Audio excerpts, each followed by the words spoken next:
Hey, everybody. Good morning. Happy Saturday morning. I hope everybody's off to a good weekend. Everything's going well for you. So cheers to you. Sorry. I'm gonna go with my mug this way so you can see that I don't look a day over fabulous. Mm. Uh, I apologize, I guess, for the unusual decor, the lack of kids, and some of the background noise you might be getting from gardeners and whatnot. But I am on location today. So we will definitely get into chatting that up as well. We're going to be talking about uh, our histories with comics. We're going to be talking about DC comic books. I might even get into a little image discussion, and there will be a ton of shenanigans as I slowly become invaded by family that is not my daughter's. And I'll explain a little bit of that after I say hello to some people in the chat. Good morning to some people here. We got Cap. What is up, Captain Comics? Ahoy to you and Miss Tori. I hope you and Smiley Tori are having a nice weekend. Sorry, Sam, we won't be doing a whole lot of Marvel talk today. It might come up, but not too much. Brandon from Comics Kings. I left all my X-Men books at home because I was trying to catch up on other things. I'd already read all my X books, so it might be light on X-Men unless my brothers get out here. They are X-heads, kind of like me. Legion will be very excited because I got 2 Superman books. Both I can kind of blame on you, so I will definitely talk about those. Yes, we will talk about Captain Marvel, or Shazam as some people know him, because when my dad gets out here, that was his original comic book passion or interest. He loved the Shazam family, and that was, I know, something that meant a lot to him as a kid.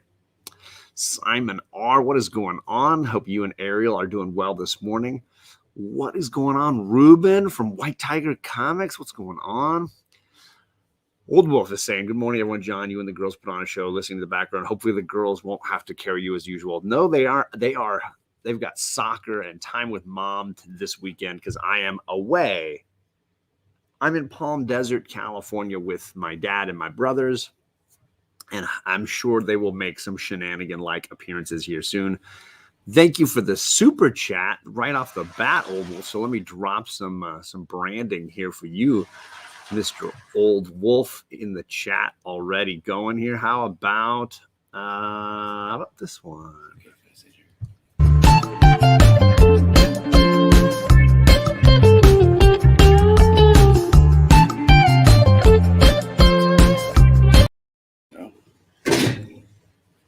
And here he is, the man, the myth, the legend, Pop Pop. Good morning to you. How are you doing?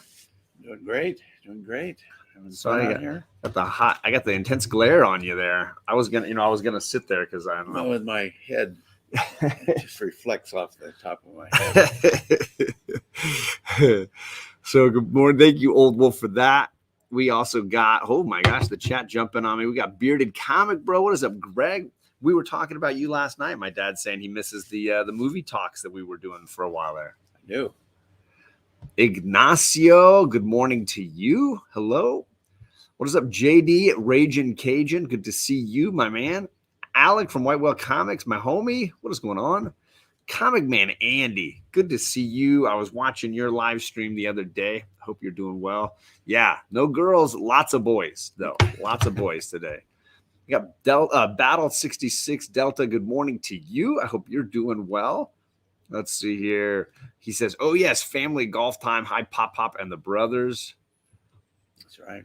Here he is, back live. Ariel Red, good morning to you. Ooh, Comic Man Andy says, thank goodness for the weekend. $10 super chat. So let's see. What are we going to play here? Pop Pop likes this. This is for Pop Pop.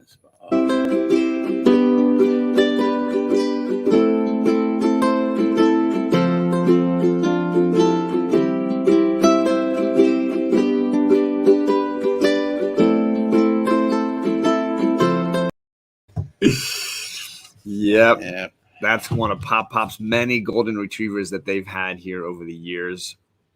Chillmonger, what is going on? Good morning to you. Everybody saying hi to Pop Pop. Look, 1, 2, 3. What do you say? Same here, Pop Pop. You should ground John for stepping away from it. There you go. There you go. There you go. What is up, brother Joe? Good morning to you. So yeah, on vacation, this is kind of like an annual tradition that my dad started with his brothers, and we've kind of missed out on with COVID and everything lately. So this is kind of getting back on the horse after all this time. The idea is we spend a weekend together, all the brothers. I have two, and my dad, and we get together, play some golf, do some shenanigans, and just spend some time together. So those that have been watching my channel from the beginning have seen a couple of these. Because right at the beginning when I started my channel, we did one. And Bob, my older brother, was just kind of walking by in the background on that one.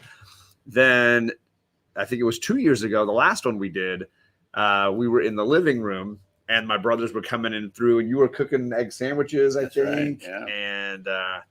And so now we're actually like sitting and chatting with you all a little bit about comic books and such. And I will say, Pop actually did some homework for this. Well, no, I didn't do it. You were talking about. I haven't read comic books really since I was a little boy. And, I used an image for this show of Shazam. Because I know that we've talked before about how that was like a comic, the Captain Marvel family, right, was a comic that you liked as a kid. Yeah, I did. But watching your show, I just thought I better read, and so the first one I picked up was Philadelphia. Yeah, I talk a lot about Philadelphia, and so Dad gave it a shot. Yeah, it's a horror comic. It's a dark one. Yeah, and then, but recently I purchased the first episode of the Layla Starr series, and which is a lighter but still dealing with death. Yeah, but it was an introductory first episode, so I think there's 5 or 6. I want to say Layla Starr was 5, but I could be wrong. Yeah, well, I've decided I'm gonna finish it. Okay, so you liked it enough to at least read more? Yeah, I did. I have to say that I'm a book reader, so I like the in-depth characterizations that you can get more with more words, and the pictures that you can create in your mind. The imagination, the pictures there. Although I have to say the artwork in these books are pretty amazing compared to what the books I read when I was a kid. I mean, the artwork is I'm sure they sell a lot of those pictures, just by themselves. Well, I think the art styles have evolved for sure, and I think when it comes to indies like Layla Starr or Philadelphia, that artwork is some people like it, some people don't, because it's obviously the Philadelphia stuff is very raw and kind of scratchy, and the Layla Starr stuff I think had like a sort of fantastical style where characters were kind of stretched and skinny in odd points and wider in other spots, and I think so some people could really. I'm glad that you enjoyed them as far as the visual.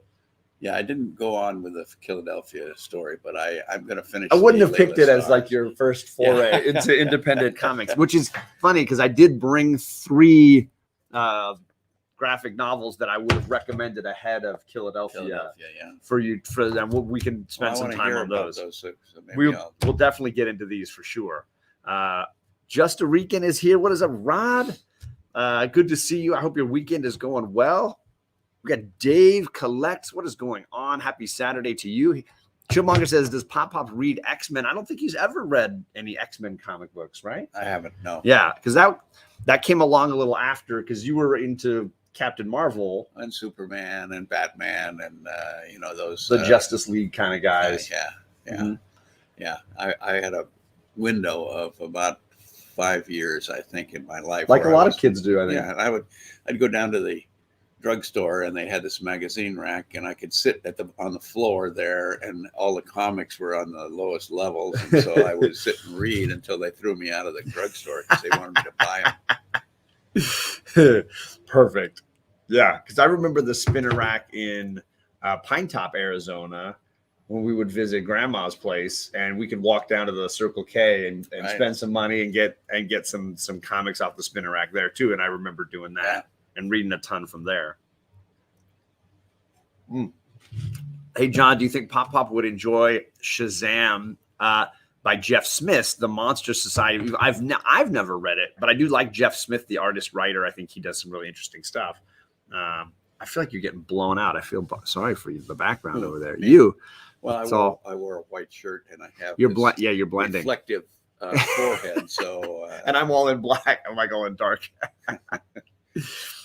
So if anybody in the chat wants to throw out recommendations as well, and we can have them forever. There's a few here that I pulled that I thought that you might be interested in. So I've got Middle West, and Middle West is a father-son story, but it's more about. I mean, I don't want you to feel like, oh, is this how you picture our relation? It's not. It's anything like that. No. I have an incredibly supportive dad. This little boy doesn't. But they have a fractured home. The mother left, and the dad has a lot of anger issues as a result of mom leaving. And it's just the two of them. And the story is really about how over generations, physical abuse can kind of leave its scar on the next generation. And so dad is dealing with what his father kind of left, the inheritance he got from his father, and trying not to leave that inheritance to his son. The story basically uses a lot of fantasy elements to kind of push that out. So when dad has his anger issues, he turns into a tornado. And there's like a twister or sort of, I don't want to say like Wizard of Oz, I guess, like element to that. The son runs away from home, but then whenever he starts getting angry, he can feel the tornado building in him. And he meets some circus folk, and it's a slightly surreal Midwest appearance to the United States. But it is focused mainly on, fathers and sons and family and the challenges that occur in a fractured family. So Middle West was a great series. Let's see here. Oh, we got Ariel sorry, did I miss 2 super chats? I didn't miss 2. So what I hear is Pop has good taste like the girls. I mean, well, yeah, the girls. That's fair. The girls are pretty special. So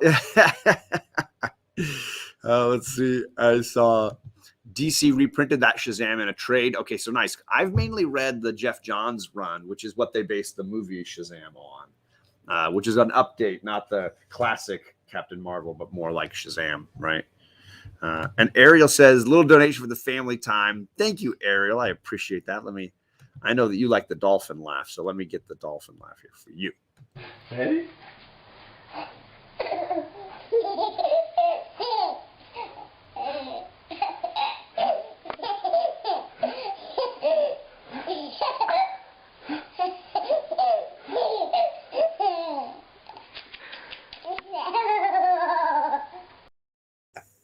that's great. And I'll do one more for you, Ariel. I appreciate all the support here. Here we go. We got this city on rockin'. Meow. So no girls, but they cameoed at least. They cameo in. John, your father is cutting his hair the right way. Well, I mean, there you go. Yeah, it's minimal effort. But Pop remembers the shadow pulps. Ooh. Oh, yeah. What evil lurks in the heart of men. Oh, yeah, absolutely. And I know Charlie's been into like Dick Tracy, like old Dick Tracy comics, just like Greg, the bearded comic bro. Yeah. So the next trade that I brought also has a family focus. This is Firepower. It's more of a kung fu kind of a thing. It has a Kung Fu Panda style, if you've seen that, focusing on a young man who's trying to find his place in the world. He finds this unusual sort of school in the mountains of China and a teacher who gives him some guidance, only to sort of feel like maybe there's a secret behind the school that doesn't seem right for him. And in the end, when he leaves, he goes back to the United States and starts his family and has children. Some of those secrets are coming back to haunt him, that maybe he left things unfinished. So this first trade is mostly about his time in China and ends with him and his family. And he's got the ideal like family life now. And the stories that followed sort of built on that premise of what is this going to mean to a father with kids who has this like past, and he can do all these amazing things, but maybe those unresolved stories, whether there was a romance back when he was a younger guy or a enemy that he made, some of that's coming back to haunt him. So a lot of kung fu and yet also family kind of storyline there. And the creator of this also created a lot of great stuff. Robert Kirkman created The Walking Dead, which became a popular TV series. He definitely likes a lot of like genre stuff. So zombies, kung fu, all that kind of stuff. All of my favorite stuff. I know a lot of your favorite stuff. A lot of your favorite. I know. I skipped the horror, but this one I will say, very funny. His teenage kids which you meet in the later volumes, very funny kids, have a big part to play. He has to start teaching them kung fu because he wants them to be able to protect themselves if problems arise. Mom is a police officer, doesn't fully understand or know her husband's back story, the life he led before this, and it all sort of starts to come out. So really, I thought it was a really great jumping on point. You don't need to know anything in advance, and then the other trades after it also really great, and all ages, because my girls have been reading it and really enjoying it too. Darth Timo says, good morning, how's it going? Let's see here. Battle Panda has a green and black panda logo on her design. Okay, so this is a husband-wife duo, and I always mix up which one is which, so they're clearing it up so I can see. Let's see here. Rod loves the firepower. I know he's a big fan of that one. Carlito Classico, what is going on? One of our movie buffs who's always in those movie chats with my dad. He says, about to watch The Many Saints of Newark, which I believe is the like prequel for Sopranos. Yeah, the Sopranos prequel movie. What's up, Chaos and Comics? My Vegas friend, what's going on? How you doing? What does Pop read? He reads a ton of nonfiction, right? I read a lot of fiction too. What do you read? You read a ton, period. Yeah, I'm on track to read about 75 books this year. 75 books. Yeah. Wow. Yeah. And I know that for those that don't know, my family in California, lots of educators.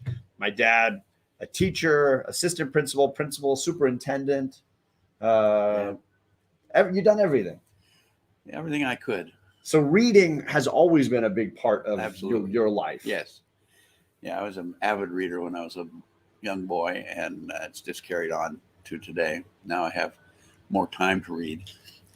Yeah, in retirement, I know that was something that you read on the iPad digitally, you read hardcovers when you can get like paperbacks. You seem to always have books around. Yeah, I usually read 2 books at a time. One on a real book, hardcover. Yeah. During the daytime, if I get a moment to read or whatever, and then on my iPad I read at night I won't bother my sleeping wife. Yeah, the iPad you can. Yeah. You don't have to worry about rustling pages. Right. Just a little bit, and isn't there like a night setting too on the screen, so it's not super bright? So it's not bright. There you go. Look, lots of people are like, well, that's a lot of books. It is a lot of books. Yeah. And this is true. It's always been the way it is with my dad and my family. Like reading is a big, big deal. And I think it's connected to being educators, seeing the value of children who like to read and knowing the value of reading through your life. I think it's kind of been all around us. If kids see their parents, we model for our kids. And if they see you enjoying reading, it makes them more interesting for them to start reading. And then, and then it just builds. And reading is the beginning of communication. So you see good writing in books, then you start to see how you can write better. And I think that builds, and communication is the most important thing in our world right now. That's a great point. Yeah. And clearly all of your grandkids same way, because we have you've got 6 grandkids, all of them avid readers, all of them love it. Now admittedly too, all have a teacher at home.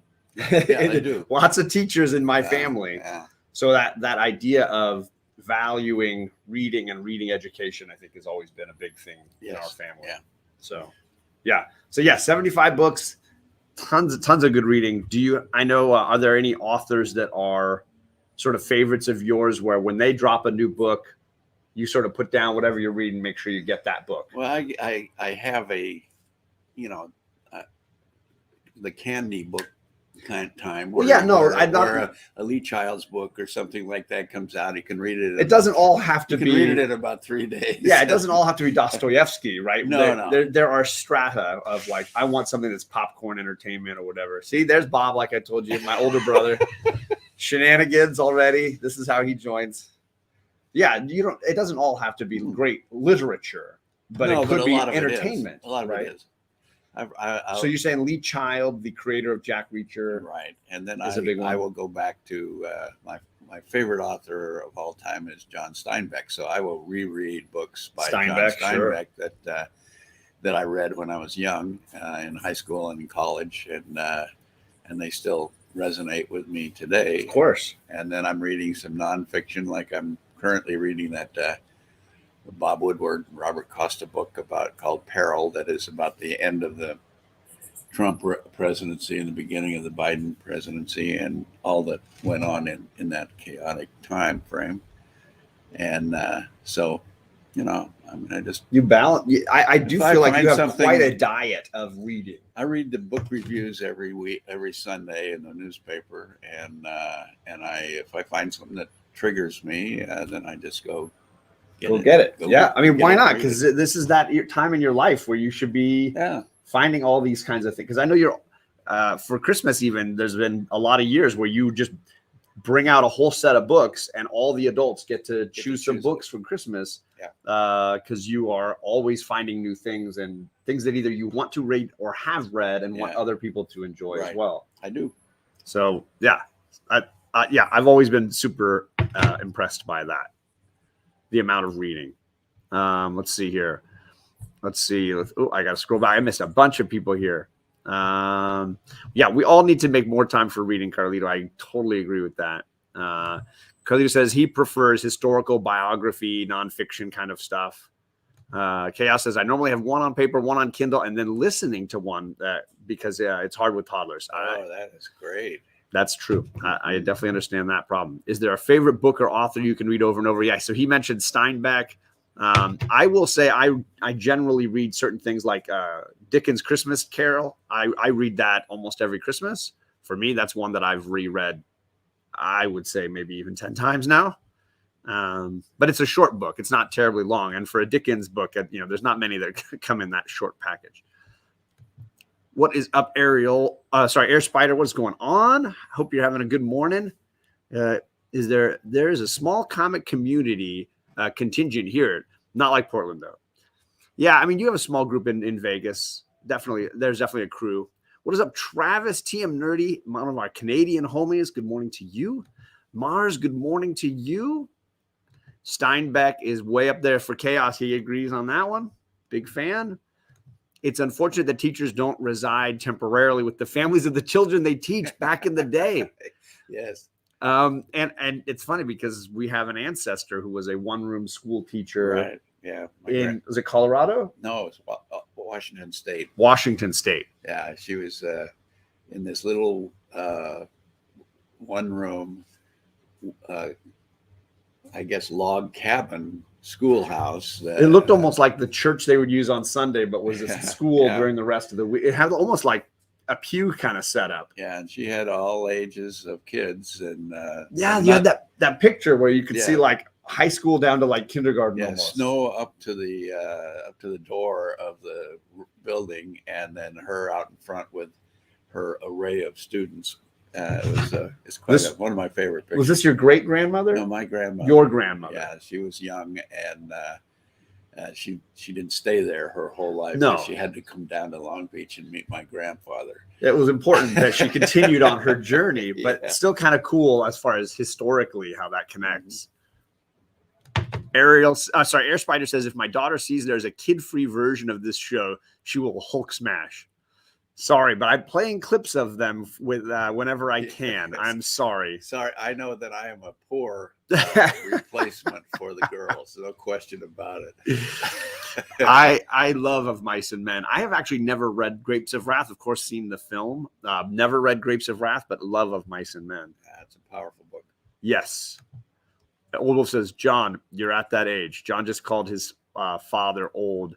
You should be a better son than that.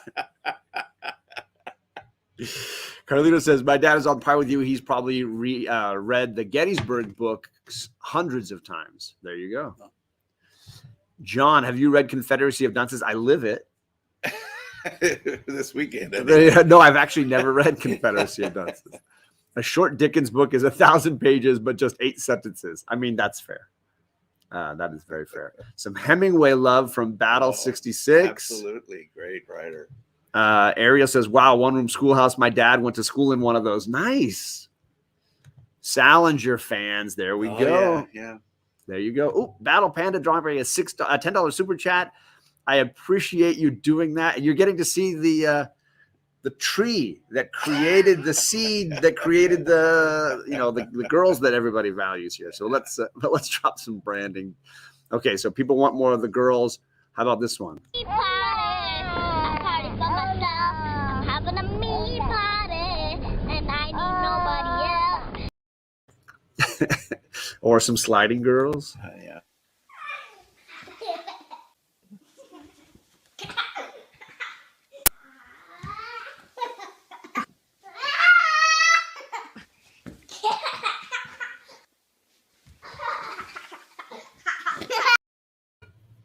And this one was requested by Pop Pop, so here we go.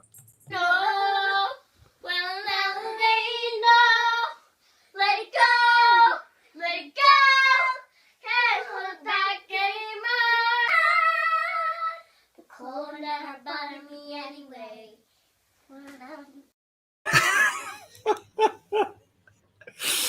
A little physical abuse there to enjoy the day. What is up, Stephen M? Good morning to you. Let's see here. Charlie, I'm so left out. The authors I know are J.K. Rowling and George R. Martin. Hey, fantasy writers are great too. Nothing wrong with fantasy. I've read everything I know by those two. So there you go. Oh, and a $5 super chat. So we'll get some more kiddos in here. Oh, wow. Let's see. How about some Charlie talking to Darth Vader? I really don't like when you're doing that. But I'm the bad guy. I'm supposed to destroy everything. But I don't do that. I just save people.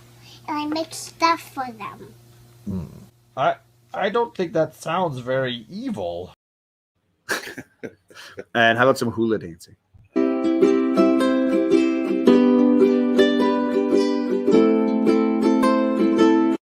New ones. At some point, I got to make some new ones. I swear I will. Hope everybody's having a good morning. Cheers to you all. I got one last comic to share that I thought for new readers who've never tried non-superhero comics and want to see like where the genre can go. I will say my favorite company, I think overall for that kind of thing is Image Comics, which does a bunch of these. It does Philadelphia, which we mentioned. They didn't do Layla Starr. I think that was Boom Studios, which is another really good one. So these are all Image. The third one I brought was Descender, which I always tend to want to recommend. I like outer space kind of stuff. But at the core of this one is I always joke it's like a Toy Story-esque story about a boy whose parents are working on a far-off moon, and to get him a caretaker and friend, they buy an android boy, a boy robot for their son to play with. And it works well for a few years, and then there's an emergency on the planet, and they have to flee. The family leaves, and they leave the robot boy behind, and they shut him off and put him in sleep mode. And this story is the boy robot wakes up, and the world has changed significantly in the time he's been asleep. Robots are now considered dangerous, and they're sort of hunted down by people who think they're problematic and will capture them, destroy them, and sell the parts. And so when he turns back on, he sends off a signal automatically, and people start coming to look for him. And it's about the journey the little boy robot goes on. He's trying to find his owner again. And again, it feels like Woody looking for Andy. And in fact, the little boy he's looking for is Andy. But of course, it's been so long. Andy's grown up. Andy's not a little boy anymore. There's a lot of, aliens and space battles and things. But really, the core is searching for that thing you feel like you lost as a youth, right? And I thought Descender is an amazing piece. I think the writer is super talented. The artwork is all watercolor, so it's a very different style of artwork. I think the artist Dustin DeWind is very different, and the way he works is very unusual. But it does have a slightly R-rated feel, so definitely not a kid's comic book. But I think a phenomenal piece. And yeah, Chaos says the art really affects the tone for sure. It does. And some people loved it again, and some people didn't care for it. John, your brothers are chickening out, no shows. Yeah. So my younger brother sleeps late. If at all possible, he sleeps late. He's probably laying on the couch scrolling through his iPhone currently. Let's swap over here. You can come here. Well, And I don't need to look any better. It really is. I'm not gonna washing help you me. out here a little bit. not Well, it's gonna only help going to me. get worse. Let's see if we pivot a little. See, look, hey, there he is. No, I'm still a little pale. Well, I mean, we're blowing you out a little bit here. That's okay. So yeah, my brothers are chickening out a little bit. My older brother just likes to make a joke and come through every once in a while. He doesn't want to actually be involved. But that's Bob and BJ, and maybe you'll see a little bit of them at some point here. So Star Wars, Toy Story, and Brave Little Toaster with an R rating. I mean, yeah, that's basically fair. Something I really enjoyed though. Perry, what is going on? Perry, my man, how you doing? Hope everybody's having a nice day. Okay. Oh, well, we were talking novels. What is it you're reading right now? What are some of the best things you've been reading lately? I just finished a really cool book called The Midnight Library, and it's a story about an unhappy woman who is thinking of ending her life, and she goes into this place called the Midnight Library, where her old librarian that she used to play chess with is the librarian, and it's this library has books that are all of the possible lives she could have led. Oh wow. Had she made a decision here or there that would have changed the direction of her life. Wow. And so she has the opportunity to choose a new life. And just by pulling a book off the shelf. Book, she says there's an original book called The Book of Regrets, where she says, Wow. I regret that I did this. And that opens up a whole new row of books that come sliding down that show lives that if she hadn't done this, what the lives would be like. And then she goes and lives that life. This sounds amazing. It's a really good book. Yeah, a lot of introspection on your own life of decisions and things like that, and how your life might have been different. And it's on the bestseller list. Sounds like It's a Wonderful Life kind of thing. It is like a similar idea, except now she has the opportunity to live multiple lives and see what life would have been like in that way. So are you reading that one digitally, or do you have a copy that I can steal? I have a copy of it, but it's in Laguna. Okay, I'll have to steal that one at some point, because that sounds absolutely fantastic. And I'm also reading a book by a guy named Gene Shepard. Okay. And Gene Shepard is the author of all the stories that went into the movie Christmas Story. And in fact, if you watch that movie, he was the narrator of that movie. Yeah. He's the behind the scenes guy who's telling the stories This that is the the people are living. You'll shoot your eye out, Red Ryder BB gun, Exactly. Christmas classic film. Yeah.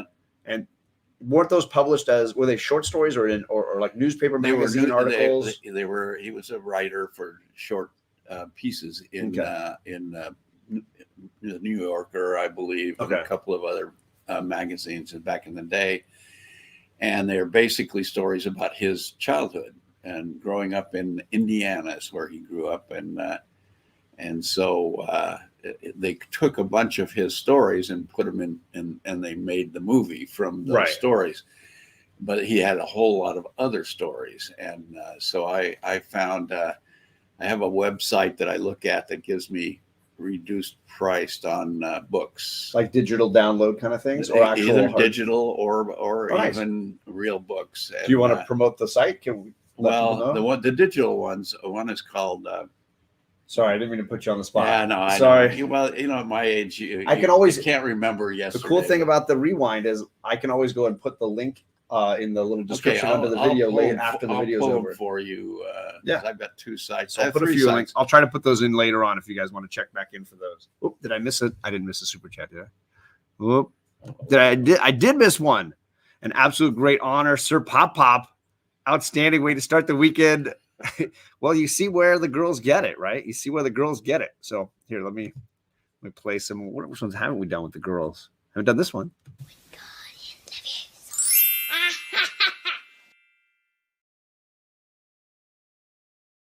And I haven't done this one. Mom called the doctor.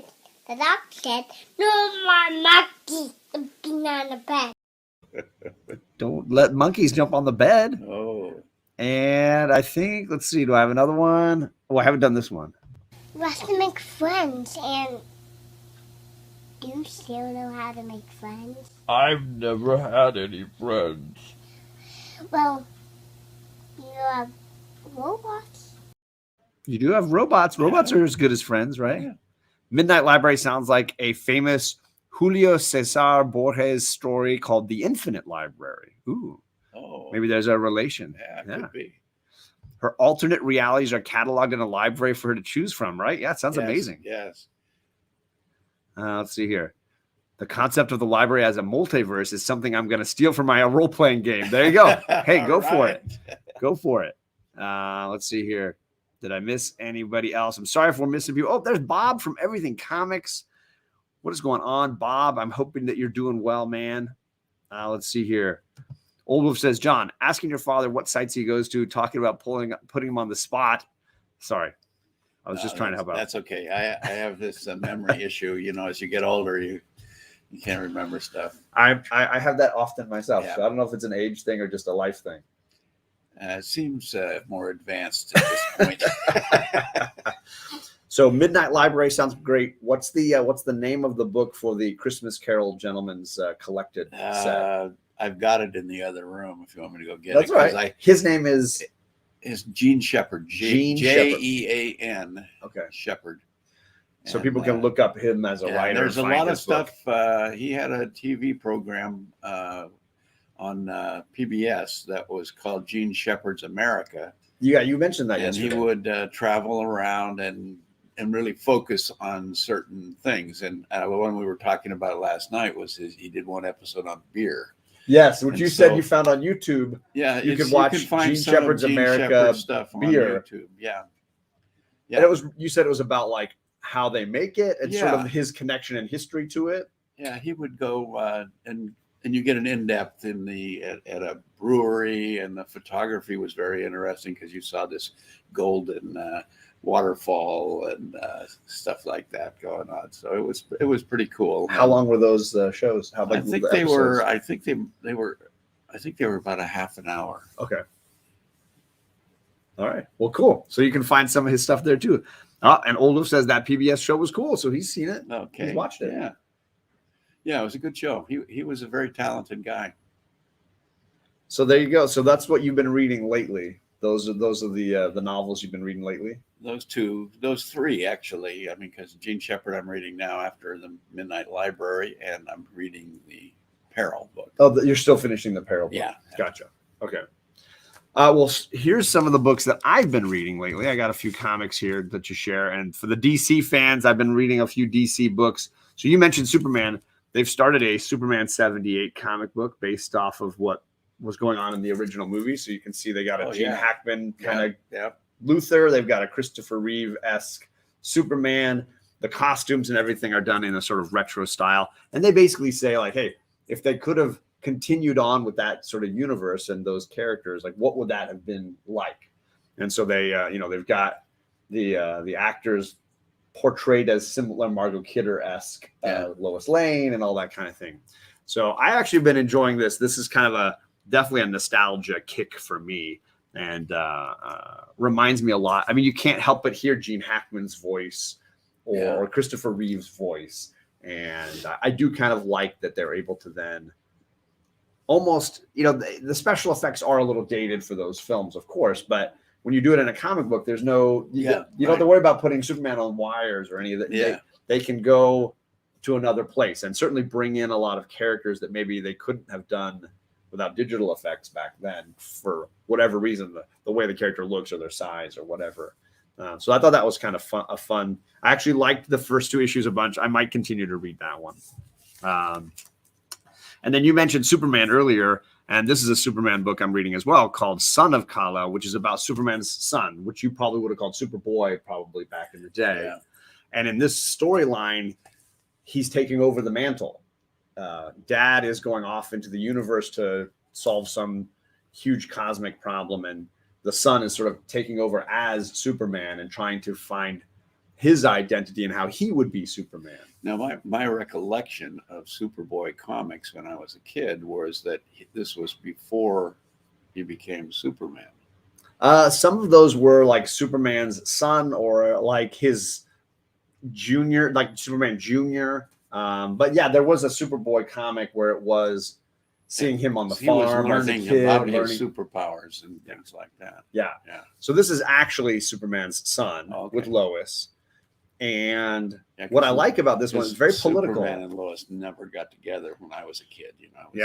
It was in the, I want to say the mid 80s when he revealed his identity to her, which is a great cover where it's her like holding his glasses, or he's just pulled them off, and you can see in the reflection of the glasses his S. It's almost like you are Superman and she's pulling your glasses off, and she's like stunned because, how did she not notice until now? Yeah. She had to be a little dense not to notice that Clark disappeared and all of a sudden Superman saved the day. So, but hey. But this issue, these issues have been very political. They've done immigration is a huge part of this. Superboy rescues a group of immigrants that's fleeing from a dictatorial government, and the city of Metropolis, so that's Coast, I think it's Coast City, is trying to decide what to do with the immigrants. And do they just ship them back? Do they take them in? Where do the political systems lie? What is Superman's role in all of that? Yeah. Because he's not his dad. He feels very different about immigration. He even raises the point that my dad was an immigrant. Yeah. He traveled from far away in a very desperate situation and was taken in by a family that raised him, taught him right from wrong, and brought him up to appreciate this civilization that he's being able to live in. And then he decided to become an emblem of that civilization in some way. Yeah. So he does a great speech on that. I thought it was really well handled, because it's not necessarily a one side or the other. There's, like you were saying, there's a communication compromise conversation that's not being had around these things. And they are having it in something like this, which I thought was kind of interesting. And they also discuss protest, like nonviolent protest in our current era, and how that works as far as getting the proper permits and all these kinds of things. And because there's the elements of that as well in here. And I thought they handle that well. Yeah. So that's the third issue of that storyline. He's become friends with an online activist who has an online blog where they promote, hey, this is where the protest is happening. These are the things that are going down. This is what the media is not telling you about these events. This is what the police did to the protesters at this event or whatever. That's one of the people Superboy is sort of befriending. So I don't want to miss people. Yeah, I know. I talk about DC and some people head out. What's up, Comic Core is in the chat. Good to see you. How's it going? Doing a little drive-by. I appreciate it, Chad. I appreciate it, man. Well, I only look tan because I'm like in the shadows, hiding in the dark here a little bit. Although we did golf yesterday. We were on the golf course for quite a long time. Yeah, we golfed yesterday. We got a round in. Tom King is a very talented writer. He's a DC writer. He took the character Mr. Miracle, which was created by Jack Kirby long ago, and reimagined that character in a really powerful story looking at media and trauma. And so Tom King worked for the CIA. He was I want to say some kind of an analyst, and then transitioned into a writer, and then tends to use a lot of his feelings about mental health in his comics. So a lot of them deal with post-traumatic stress or depression or trauma in some manner. And his Mr. Miracle story starts with a suicide and then sort of branches into what this character is really at in their core. But really powerful, really good writer. Lasso says, I hear the voices of those actors too. There you go. Superman 78 it's a good idea. And I haven't read the Batman. They did a Batman 89. I haven't read that one. What's the meaning of the year? That's the year that was, so Superman 78, that's the year the original Superman movie came out. Okay. Batman 89 is the year that first Michael Keaton, Jack Nicholson Batman movie came out. Well, okay. So they're doing these sort of throwbacks to that era. Sort of goes beyond that. Yeah. So the drawings all look like Michael Keaton. The costumes and the Batmobile are all based on that era. Lois is smart but not observant. I mean, it's fair. Yeah. I agree, Grandmaster. Pop-Up is great. Thank you very much. And I will say that I saw a wonderful meme on the Lois being not observant. And it basically showed, and I'm going to try to remember the actress from The New Girl. I think it's Zoe Deschanel is the actress. And they showed her with glasses and her normal haircut, bangs. And then they showed her without bangs and without her glasses. And the joke was, seeing Zoe Deschanel with and without her glasses proves that Superman could pull off the glasses trick, and you would believe that it's two different people. Because you look at Zoe Deschanel and it's like she looks totally different, glasses and no bangs, but the look is so different. Hey, here's a book that I read, Rise of the Superheroes. Hold that up there. Which is historical, kind of goes back to the beginnings. And I remember you mentioning some of the I did that before, but some of those original creators. Yeah, it history of the authors, the artists, and everything, and then the behind the scenes battles that went on in the Marvel universe about who was in charge and who kept and how to keep because a lot of those authors and artists were paid minimal amounts of money. There was like a tremendous amount of work, a pay for play contract kind of a thing, and they wouldn't get any residuals afterwards. Yeah, there's a documentary I think on Amazon about Bill Fingers, and Bill was basically one of the co-creators or creator of Batman, but he got sort of pushed out by Bob Kane, who became known as the creator of Batman. In much the same way that people feel that maybe Stan Lee might have pushed aside people like Kirby or Ditko, who also were creating. Sort of the impression I get from that book. It's the idea that some of these writers were great promotional, P.T. Barnum-esque characters. Mm-hmm. So Bob Kane and Stan Lee were great at promoting themselves along with the brand. But at the same time, there were other people just as talented like Steve Ditko and Jack Kirby who were creating work as well. But if you look at the history of Steve Ditko and Jack Kirby, these were very odd guys who maybe were somewhat antisocial and didn't necessarily want the spotlight, but of course deserved the credit for the work that they put in.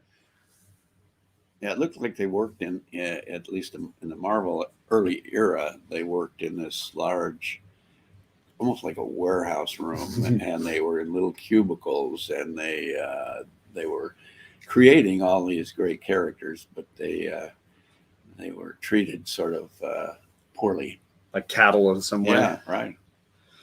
Let's see here. Let's see. I saw Chet says, "Who's this guy? Where are my blonde hostesses?" Chet, this is my dad.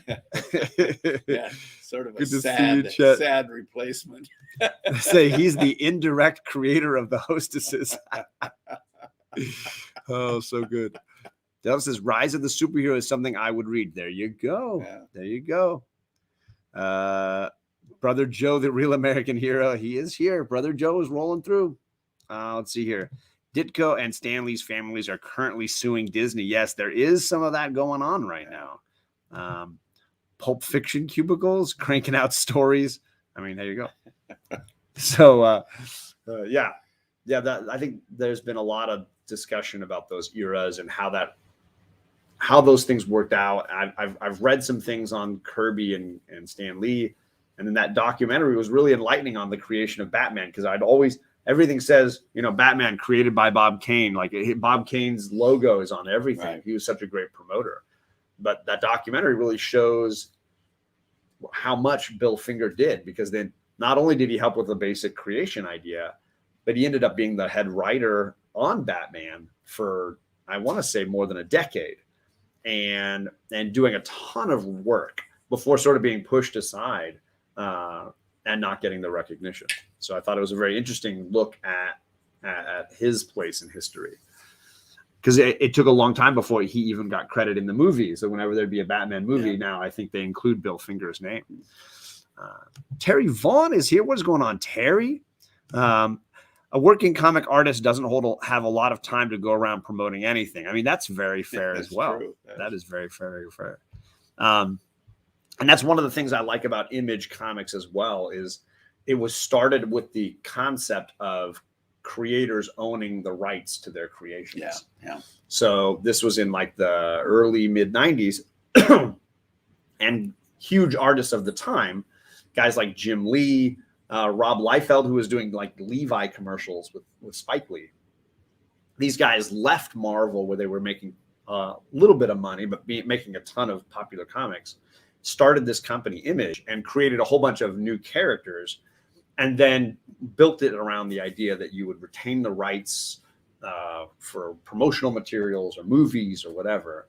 And the company has sort of ebbed and flowed until today, where I feel like it's really found its identity and didn't try to copy Marvel in any way as far as be superhero related. They're doing so many different things now. And I think the creators, the guys like Robert Kirkman, who created Walking Dead, has been able to create an entire empire around what he does. And, the show, he writes and produces the show and the spin-off show. And, I think the creators are given the chance to not only have a creative vision and follow it without having to have a lot of editorial fingerprints on it, but then own it when it's done, so that if they want to make T-shirts or toys or movies, they have those rights. It's kind of cool.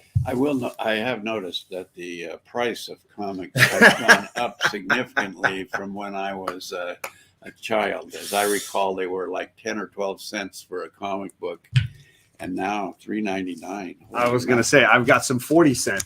This is a 40-cent comic. Yeah, okay. An older Batman book here for 40 cents that I posted on my Instagram this morning. But yeah, now $4 for this one. Yeah. And was that one $4 too? That one's $4 too. Yeah, comics have gone up in price for sure. Ooh, there's Sith Lordley. What is going on, Sith? He's a Southern California native. He goes to my comic book shop as well. Great. Good to see you, my man. Tony Fett is here. What is going on, Tony? Aggressively relaxing jumped in, and I think I said hi to you, Kevin, but the girls and I, you might have seen the video I posted where the girls and I went and hung out with Kevin. He helped them make some fun shirts, and then we went to his comic shop. We got burgers and dessert together. Oh, cool. Yeah, it was a fun hangout time. I'm sure Bob has got his plan to go to the comic shop here in Palm Springs today. I'm sure that's on his list of stops. So whenever we do these brothers getaway weekends, one brother has to kind of plan it, and that was my older brother's job. And from what we can tell, not a lot of planning might have gone on. I don't know. Let's see. I've seen sitcoms sometimes devote an entire episode to not the regular characters, hopefully launching a new series. If this is one of those situations, sign me up. I'd watch a Pop show. He's great. There you go. The spinoff. Nobody questions the great Walter B. Gibson, though, because he knows. Is he creating the question? I don't know. I'm trying to follow. John makes comic talk a family affair. I mean, it kind of is the only way to do it. Yeah. Let's see here. 40-cent cover price books can be bought upwards of several thousands. Yeah. Wow. I mean, yeah, they can be very expensive. Only one comic shop in all of Palm Springs. There's few. There might be more. I don't know. We just found that one. We found one that I didn't like very much, but I also have a friend, Mama Comic, who is on Instagram, and then she's part of the. There's a crew of 4 ladies that do a show, and it's called Nearing Nerdvana on YouTube. And Mama Comic is one of them. She's a Palm Springs local, and she used to moonlight at a comic shop out here that I visit from time to time. And I met her. I went into the shop She recognized you. And she didn't recognized this is like Yeah. this is probably 3 years ago, and I went in and she recognized me and we talked for a bit. And then she's not working there anymore. But whenever I go by the shop, I try to let her know I'm going in because she comes in and gets her books sometimes too. Yeah. This is a celebrity town out here, and you now are one. That's a low grade celebrity sighting if ever there was one. Absolutely. So we are nearing on the 1 hour mark. We got to get some breakfast. I'm sure my older brother has a jam-packed day for us. No bagels this week. Sorry. No bagels. Yeah, we had egg sandwiches yesterday. We did. Which I haven't had one of your egg sandwiches in a long time. That was quite a special Friday morning treat. But huge thank you to all of you who came by for this once a year sort of annual treat. Sorry, I'm not as cute as the girls, but that's I'm the only alternative when they're out here. Well, I appreciate you being willing to join us for a little bit because you're usually in the chat. If you don't know, this is my dad. He's often in the chat when we do the show with the girls. So now you've got maybe a better sense of who he is and why I'm like this. So I hope everybody has a great weekend. Thanks everybody for coming, and we'll be back to the regular shenanigans next weekend. Bye, guys.